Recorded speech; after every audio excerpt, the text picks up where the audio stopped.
ధర్మశాస్త్రము మీ పాపాలను తీసివేయలేదు. రెండవది ఏంటండి? రెండవది ధర్మశాస్త్రము మీ పాపములను తీసివేయలేదు. ధర్మశాస్త్రం ఉంది వారికి. మోసే మిద్యాను అరణ్యములో ఉన్నాడు. ఆ అరణ్యములో దేవుని యొక్క పర్వతం మీదకి ఎక్కాడు. ఆ పర్వతం మీద 40 రోజులు ఆయన అక్కడ ఉండిపోయాడు దేవునితో. 40 రోజులు దేవుడు మోసేతో మాట్లాడుతూ ఉన్నాడు. 40 రోజులు దేవుడు ఏం చేస్తున్నాడండి? మోసేతో మాట్లాడుతూ ఉన్నాడు. మాట్లాడుతూ ఉన్నప్పుడు ఆ మోసే ప్రభువు లేదా దేవుడు చెప్పే ప్రతి మాటను వింటున్నాడు, గ్రహిస్తున్నాడు, చూస్తున్నాడు. ఆ చూసిన దానిని జ్ఞాపకం పెట్టుకుంటున్నాడు. ఎందుకంటే ప్రభువు చెప్పిన ప్రతి మాట వాగ్దానపూరితమైన మాట. ప్రభువు చెప్పిన ప్రతి మాట నా జీవితాలను బాగు చేసే మాట. అందుకే గలతీయులకు రాసిన పత్రిక 3వ అధ్యాయము 2వ వచనాన్ని మనము చదువుదాం. ధర్మశాస్త్ర సంబంధ క్రియల వలన ఆత్మను పొందితిరా, లేక విశ్వాసములో వినుట వలన ఆత్మను పొందితిరా? ధర్మశాస్త్ర సంబంధ క్రియల వలన ఆత్మను పొందితిరా అంటున్నాడు. ఏమండి? ధర్మశాస్త్రం అంటున్నారు. ధర్మశాస్త్రం మీకు కొన్ని పనులను అప్పగించింది. ఆ పనులు చేసినప్పుడు మీ మనసు ఏమన్నా మారిందా? అది దాని అర్థం. మీ శరీర క్రియలు మీలో నుండి పోయాయా? ధర్మశాస్త్రము చెబుతుంది. ధర్మశాస్త్రము ఆ పని చెయ్యొద్దు అంటుంది. ఆ పని చేయటం మానేసావా? ఒకవేళ మానేసావనుకుందాము, ఎంతకాలము మానగలవు నువ్వు? 1 రోజు మానగలవు, 2 రోజులు మానగలవు. ఉదాహరణకు అబద్ధం ఆడకూడదు అని ధర్మశాస్త్రంలో ఉంది. ఈ అబద్ధం ఆడకుండా ఎంతకాలము నువ్వు ఉండగలవు? నాకు ధర్మశాస్త్రంలో అబద్ధం ఆడకూడదని ఉంది, నాకు ప్రభువు ఇచ్చిన ఆజ్ఞది, ఆ ఆజ్ఞను నేను మేరను, నేను ఇక నుండి అబద్ధమాడను అని నువ్వు ఒక డెడ్ లైన్ పెట్టుకుని నేను ఈ రోజు నుండి అబద్ధం ఆడటం లేదు అని టెస్ట్ చేసుకుంటే నీ యొక్క జీవితము ఎంతవరకు ఆ ధర్మశాస్త్రాన్ని పాటించి నిష్టగా ఉండగలదో అర్థమైపోతుంది. మనము నీతిమంతులం అవ్వలేం. అందుకే రోమీలికి రాసిన పత్రికలో పౌలు అంటాడు, నీతిమంతుడు లేడు, ఒక్కడు లేడు. ఎందుకంటే మనము ధర్మశాస్త్రములో ఉన్న ఆజ్ఞలన్నిటినీ, అందులో కొన్నిటిని, వేటిని కూడా మనము ఆచరించలేము. We are failed candidates. మనము ఆచరించి బ్రతకలేము, జీవించలేము, ఫెయిల్ అయిపోతాం. మరి ఎలాగా? ఈ ధర్మశాస్త్ర క్రియల వలన మీరు ఆత్మను పొందితిరా? దేవుని యొక్క ఆత్మ ధర్మశాస్త్ర క్రియల వలన వచ్చిందా, విశ్వాసముతో దేవుని వాక్యము వినుట వలన వచ్చిందా అని పౌలు ఆ సంఘమును ప్రశ్నిస్తూ ఉన్నాడు. ఎందుకంటే వారిలోనికి తప్పుడు బోధ వచ్చింది. మీరు ధర్మశాస్త్రాన్ని పాటించాలి, మీరు సున్నతి పొందాలి, మీరు బలులర్పించాలి.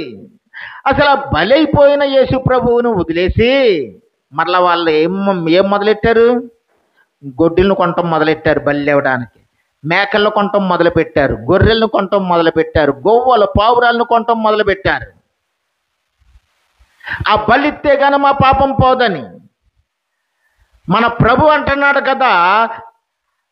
యేసు ప్రభు ఆ సముద్ర తీరంలో నుండి వెళ్ళిపోతే ఆయన్ని పరిచయం చేయడానికి దేవుడి చేత పంపబడిన బాప్తిసమిచ్చే యోహాను ఆయన్ని చూసి ఏమంటున్నాడు? ఇదిగో లోక పాపములను మోసుకొని పోవు దేవుని గొర్రెపిల్ల. యేసు ప్రభువు నీ పాపము, నా పాపము, మనందరి పాపాలు ఆయన మీద వేసుకున్నాడు. భవిష్యత్ తరాలు పుట్టబోయే వారి పాపాలు కూడా ఆయన మీద వేసుకున్నాడు. ఆయన మన పాపములన్నిటినీ తన మీద వేసుకొని ఆయన సిలువలో బలిగా అర్పించబడ్డాడు. మన పాపములకు ప్రాయశ్చిత్తము చేశాడు. మరి పాపములకు ప్రాయశ్చిత్తము చేసిన మనము ఇప్పుడు పాపులమా? కాదు. మరి పాప పనులు చేస్తుందే మన శరీరము. అందుకే దేవుడు అంటున్నాడు కదా, నీ శరీరమును నువ్వు ఎప్పటికే కూడా జయించలేవు. నేను నా శరీరాన్ని జయించానండి. నేను పోయిన ఆదివారం నుండి ఈ ఆదివారం వరకు చాలా నీతిగా, పరిశుద్ధంగా, పవిత్రంగా బ్రతికానండి అన్న వాళ్ళు ఒకసారి చెయ్యెత్తగలిగితే అతను నిజంగా నీతిమంతుడే. వారు నిజంగా నీతిమంతులే.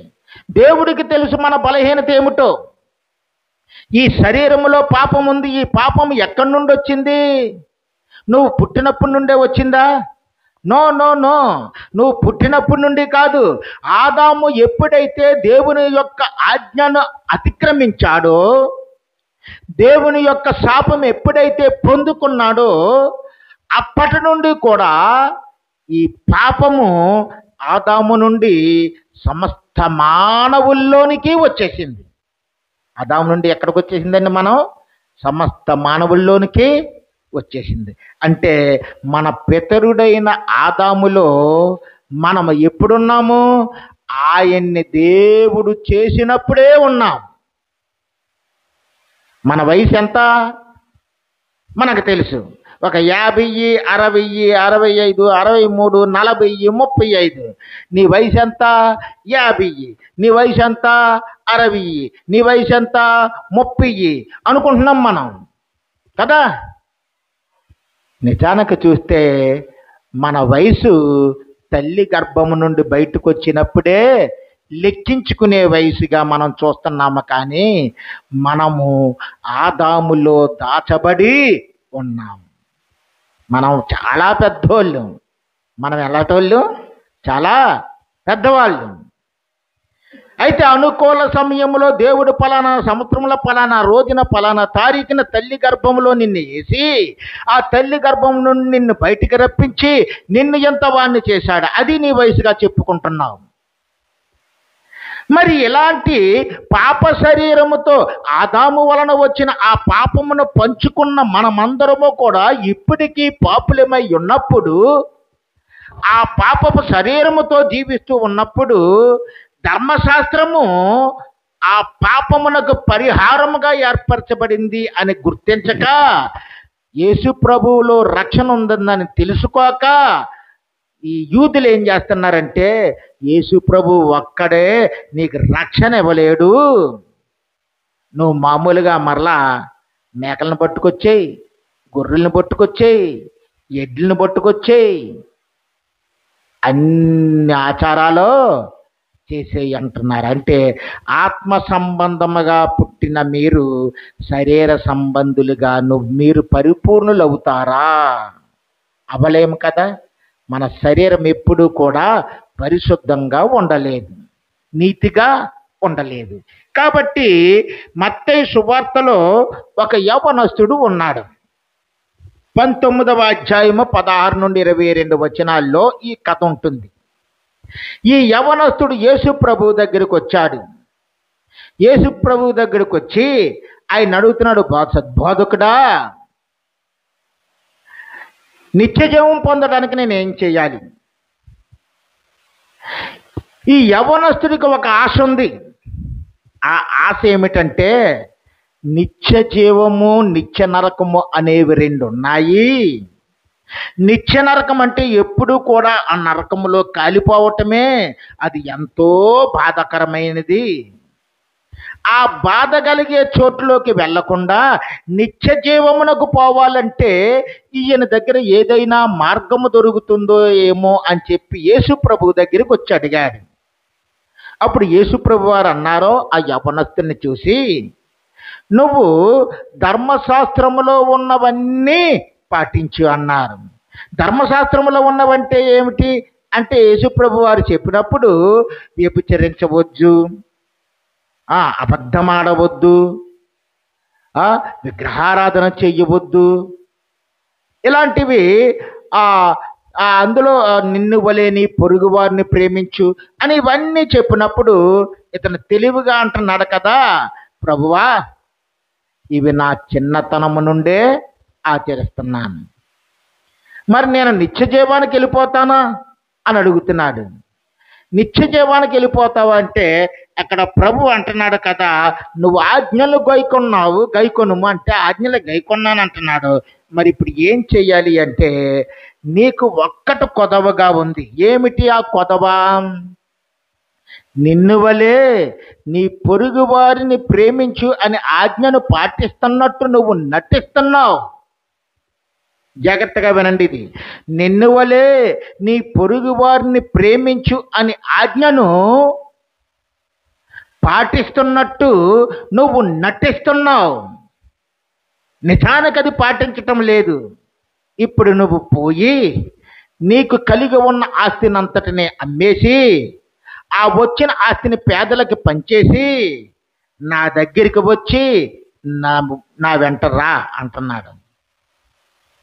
ఇంత ఆస్తిపరుడు, సుఖాలకు మరిగినవాడు, సౌఖ్యాలలో ఉన్నవాడు, ఆడంబరంగా జీవిస్తున్నవాడు ఆస్తిని అమ్మేసి అందరికీ ఇచ్చేసి రాగలిగే మనసు ఉంటుందా? ఎంత మాత్రమో ఉండదు.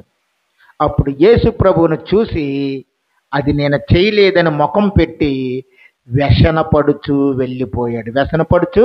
వెళ్ళిపోయాడు. ధర్మశాస్త్రం ఏమంటుందంటే నిన్ను వలె నీ పొరుగు వారిని ప్రేమించు అంది. ప్రేమించే విషయంలో ఈ యవ్వనస్తుడు తప్పిపోయాడు. మరి ఆజ్ఞలన్నిటినీ ఎలా పాటిస్తున్నానని చెప్తున్నాడు? నిజానికి మనము చూస్తే పరిశుద్ధ గ్రంథములో మనము ఒక క్వశ్చన్ ఇస్తే మీరు టక్కన సమాధానం చెప్పేస్తారు. బైబిల్లో మనకున్న ఆజ్ఞలన్నీ అని నేను అడిగాను అనుకో, ఏమంటారు మీరు?